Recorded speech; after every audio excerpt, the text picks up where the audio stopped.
مدینے والوں گواہ رہنا، مدینے والوں گواہ رہنا، نماز میری قضا نہیں ہے۔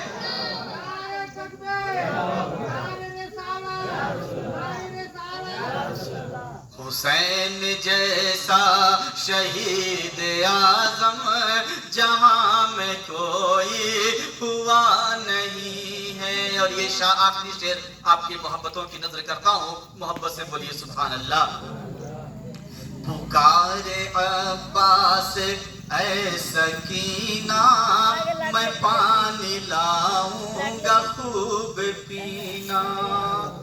پکارے عباس اے سکینہ، میں پانی لاؤں گا۔ پکارے عباس اے سکینہ، میں پانی لاؤں گا خوب پینا۔ ارے کٹا ہے بازو چھدا ہے سینہ، ابھی میرا سر کٹا نہیں ہے۔ کٹا ہے بازو چھدا ہے سینہ، ابھی میرا سر کٹا نہیں ہے۔ حسین جیسا شہید اعظم جہاں میں کوئی ہوا نہیں ہے۔ محبت سے درود پاک پڑھی، اللہم صلی علی سیدنا و شفیعنا و مولانا محمد مبارک وسلم، صلاۃ و سلام علیک یا رسول اللہ صلی اللہ تعالی علیہ وسلم۔